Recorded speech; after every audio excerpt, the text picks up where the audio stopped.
bimbingannya.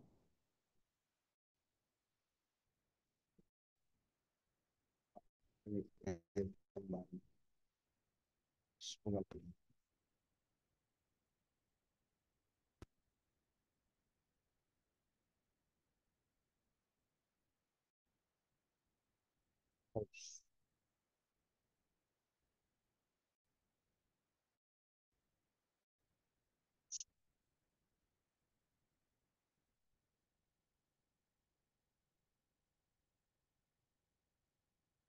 Oke.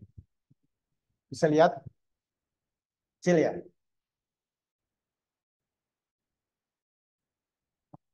Ya?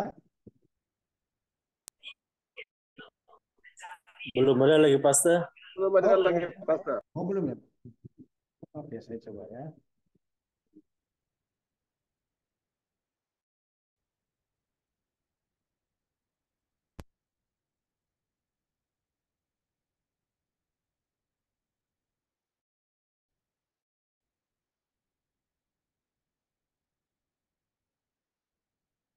Saya Ya bisa pasta bisa.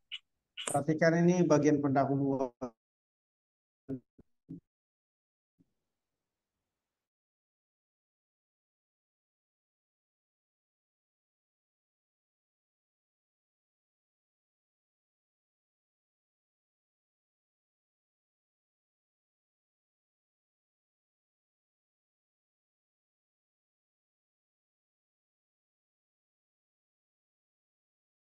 Daripada audiens atau tidak. Dengan cara apa memberikan penjelasan yang berhubungan dengan atau menunjuk kepada tema. 4. Saya menilai pengkhotbah memulai khotbahnya dengan menggunakan waktu yang tidak terlalu lama. Jangan terlalu lama. Dapat kita. Tema. Saya menilai pengkhotbah menyebut tema saat berkhotbah. Nah, ini penting ya. Ada yang di depan, ada yang di awal. Sebenarnya sih kalau dia memilih misalnya 2 garis besar, kita harus memilih salah satunya. Biasanya temanya di belakang, tapi kalau di depan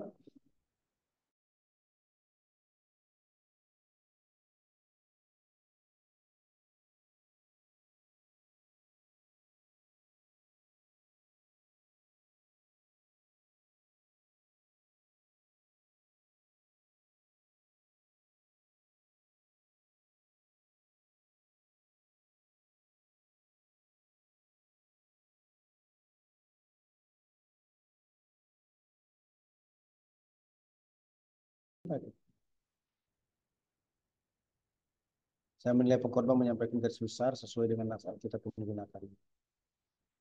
Saya menilai pengkhotbah menyampaikan pembagian garis besar satu dengan yang lain saling berhubungan.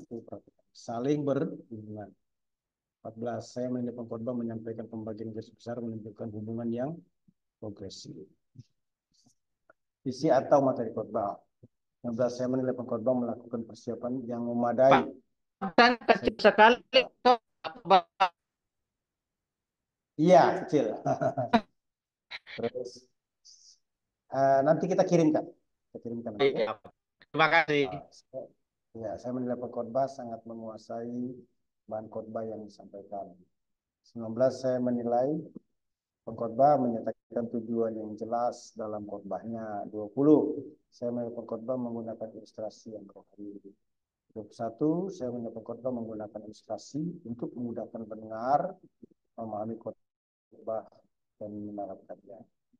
23. Saya menilai pengkhotbah menyampaikan khotbah dengan menarik dan tidak membosankan.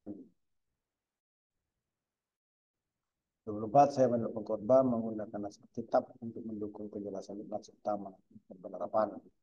25. Saya menilai pengkhotbah berusaha keras untuk mendorong pendengar melakukan khotbah yang disampaikan. 26. Saya menilai pengkhotbah telah menggunakan waktu khotbah dengan baik, di mana setiap garis besar menggunakan waktu yang sama, seimbang ya. Tekniknya, saya menilai pengkhotbah menyampaikan khotbah dengan bahasa yang baik sehingga tadi banyak Inggrisnya ya. Tapi untuk masyarakat kota lain, saya menilai pengkhotbah menyampaikan khotbah yang komunikatif, bersahabat dan sekitar. 30.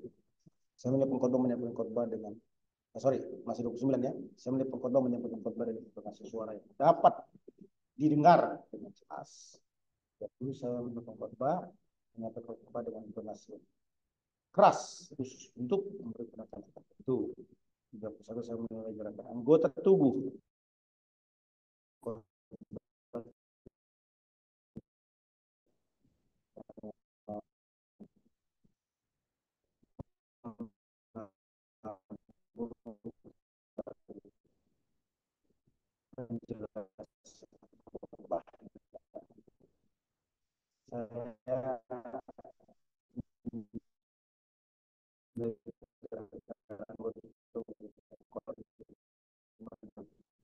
saya disampaikan utama atau mengulang garis besar dan merangkum seluruh khotbah.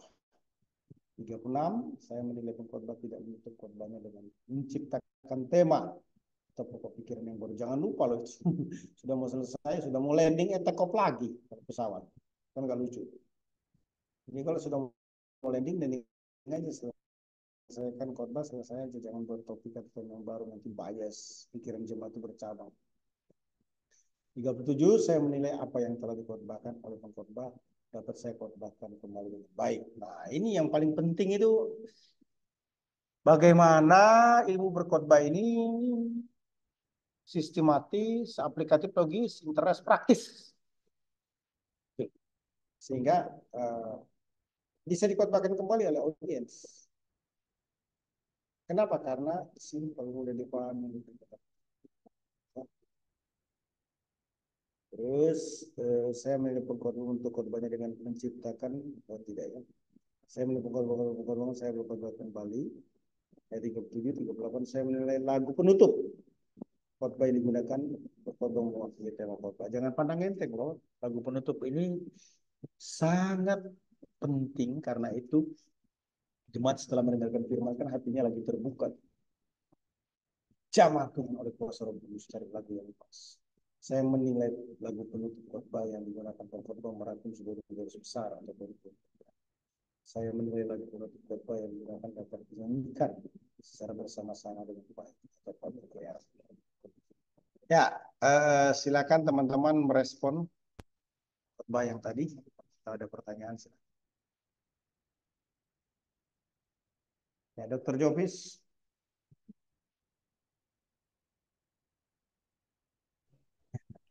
Silakan Dr. Jovis. Mau yang ekspositori kah atau yang dipominjili? Mungkin dua-dua juga. Bagus. Kalau pas Ya. Are you in hospital? Suaranya belum.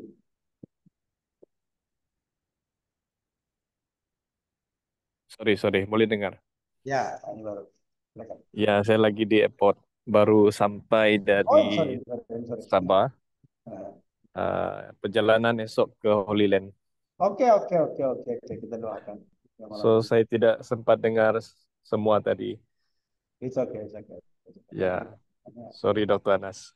Ya, thank you. Tidak dapat komen. Oke, sebentar kita doakan. Jadi besok ke mana dulu? Perjalanan dari Esok ke Kairo, Egypt. ini dari KL langsung atau dari Singapura? Dari KL, Langsung KLIA, dari KL langsung ke ke Dubai, Dubai. dan kemudian transit ke Kairo, Mesir. Ya, dan akan berada di Egypt selama lebih kurang 3 hari, baru kita masuk ke Holy Land lah. Oke. Berarti apa 2 weeks ya? Biasanya 2 weeks ya? Ya, 2 weeks. So mungkin esok tidak dapat ikut dan minggu depan itu 2 hari itu pun tidak dapat bersama kuliah. Ya. Itu oke. Oke, thank you dokter. Ya, nanti kita doakan ya di akhir. Thank you. Ya, Pak Pendeta Laib, silakan. Pastor Laib.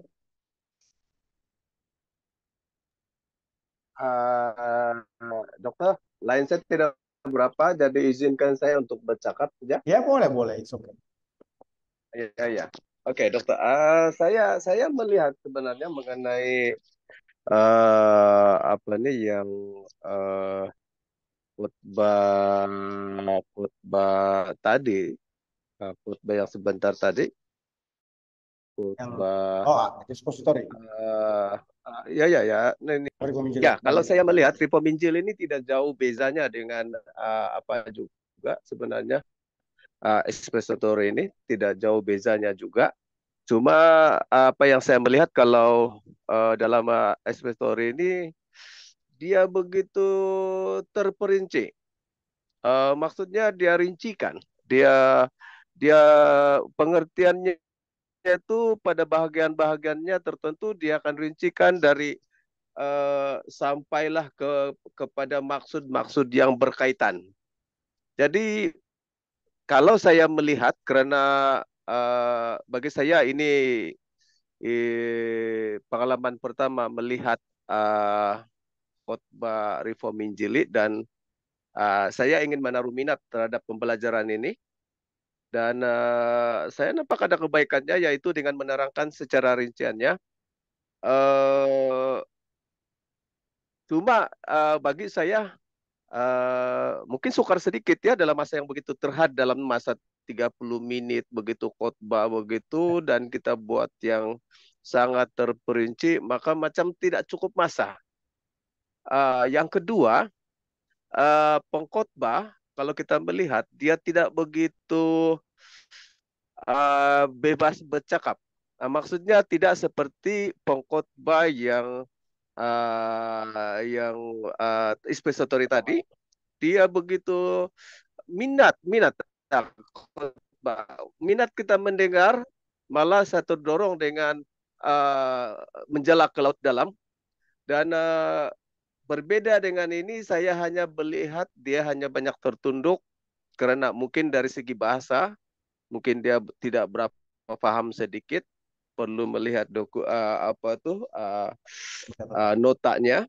Tetapi ya pada pandangan saya Reform Injili dia menerangkan secara terperinci dan ayatnya itu berulang-berulang untuk memberikan kefahaman, kefahaman tentang kefahaman tentang lebih kepada kalau saya melihat bukan kepada ayat-ayat dalam Alkitab, tetapi lebih kepada menerangkan tentang teologi itu sendiri. Dia lebih kepada teologi daripada melihat pada ayat-ayat Alkitab. Tetapi rumusannya ada dalam Alkitab. Itu yang menarik saya nampak. Cuma kalau saya diberikan peluang untuk berkhotbah dalam Reform Injil ini, saya rasa memerlukan masa yang sangat banyak karena menyelidiki banyak itu makna dan maksud perkataan. So itu dari saya, Ya, Pastor. terima kasih Pastor Lai. Ya, memang begitu ya. Jadi kita tidak bisa menginjili kalau tidak mendalami John Calvin punya. Karena kan menginjili ini kan sebenarnya kalau boleh kita katakan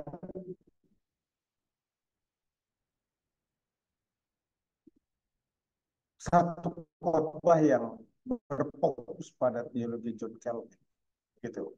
Sadar tadi sebelum break saya menyampaikan penekanan John Calvin tadi, iman kita bukan besar, tapi kita harus mengimani Tuhan Yesus Kristus yang besar, bukan kepada diri kita yang besar, tapi kepada God, kepada Allah yang besar, gitu kan?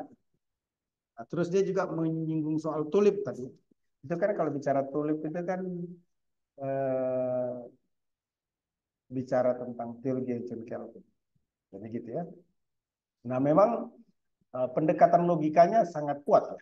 Karena kan John Calvin itu kan bachelor, kalau kita bisa bilang itu hukum ya, law ya.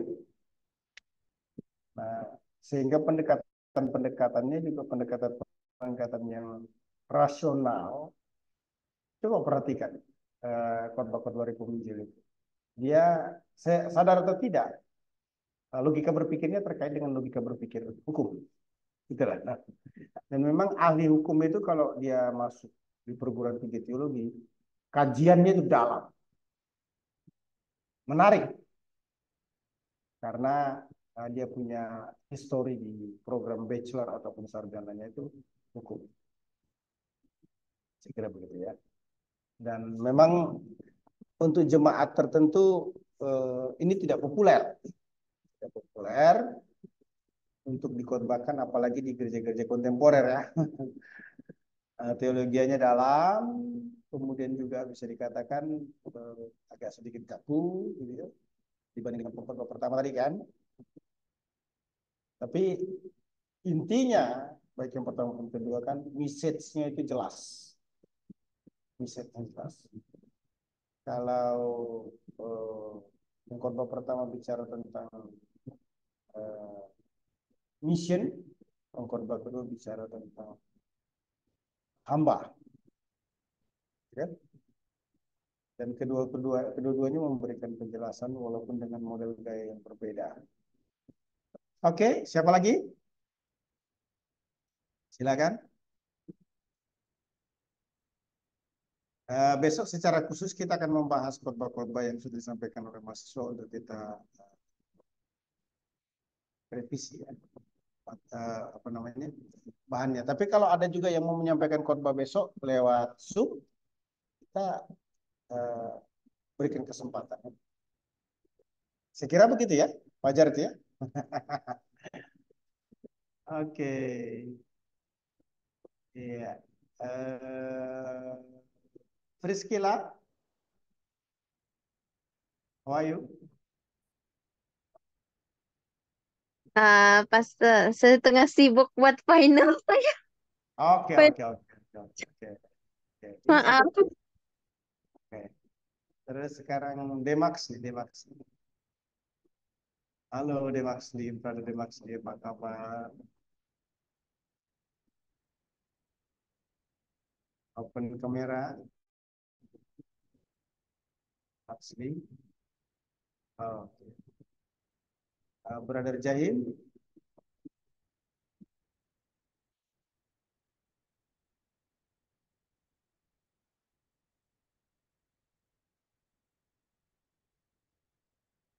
Darius nih, Brother Darius nih.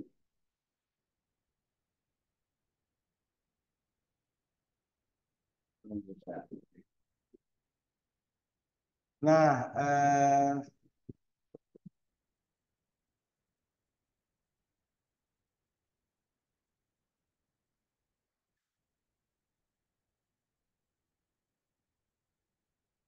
dari yang terkumpul Boleh di tanya, waktu Dokter? lalu. Ya, silakan.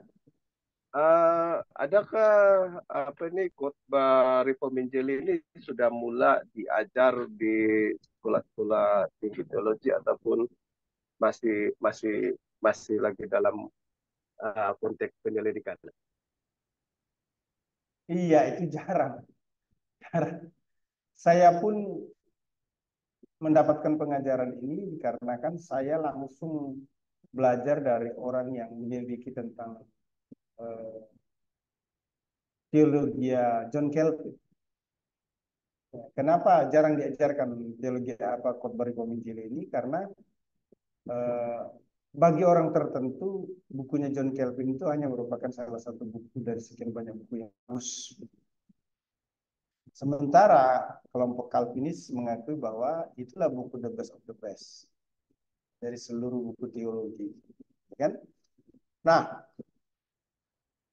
dia tidak menjadi begitu populer di kalangan non-reform Injili ya, tapi di kalangan reform Injili dia menjadi sangat populer.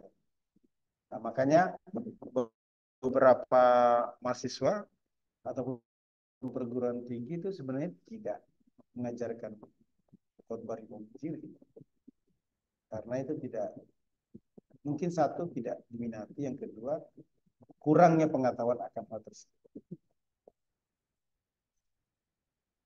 Nah, saya merasa penting untuk menjelaskan ini dikarenakan prinsipnya kita kan body of Christ. Artinya siapapun yang menjadi orang percaya semuanya adalah anggota tubuh Kristus. Gitulah. Sehingga patut layak untuk belajar, termasuk juga belajar khotbah reform Injil.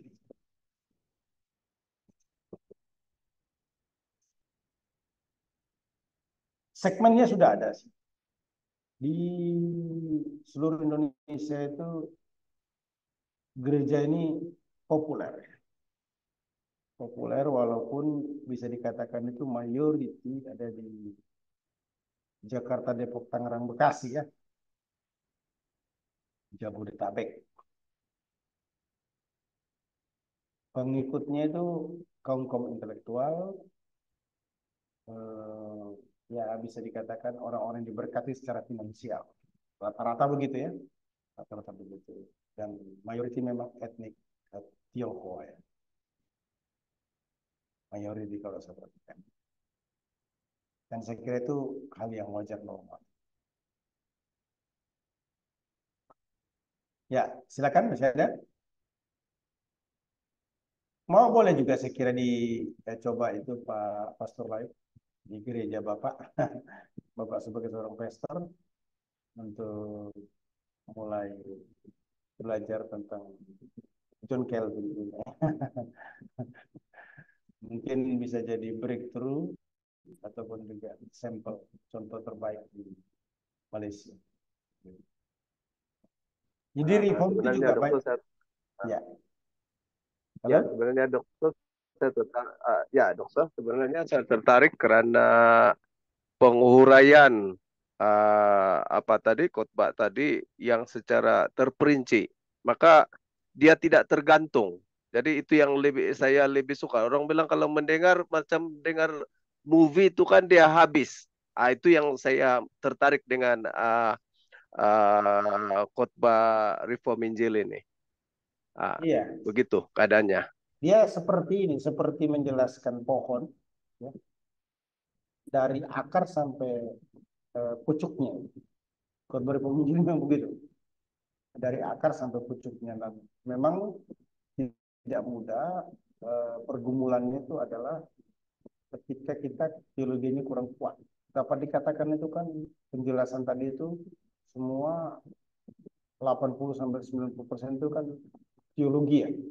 Teologi ya. Teologinya dalam, bisa dikatakan itu 20% saja, 10-20% implikasi penerapan untuk kehidupan jemaat.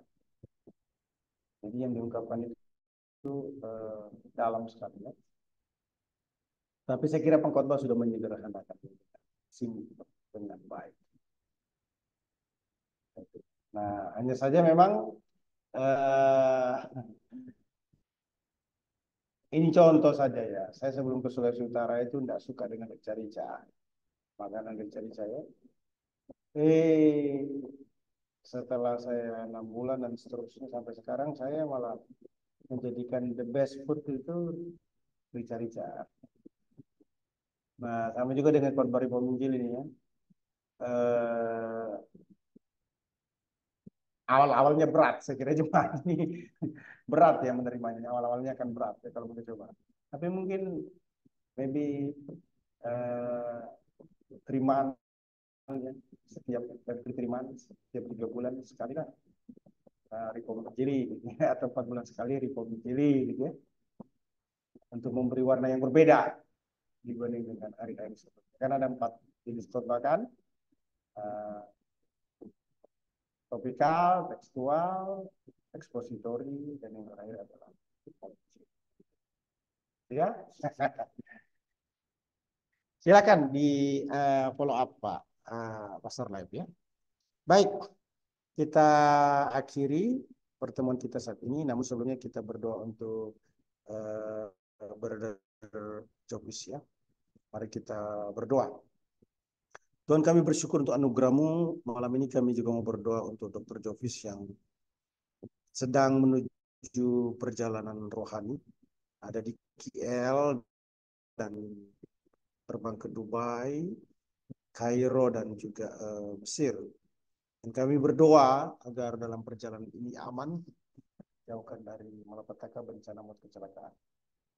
Biarkan perjalanan ini memberi nilai tambah atau positif bagi kehidupan spiritual daripada Dr. Jokis dan semua teman-teman atau sahabat dan siapapun juga yang bersama dengan dia dalam rombongan ada ini.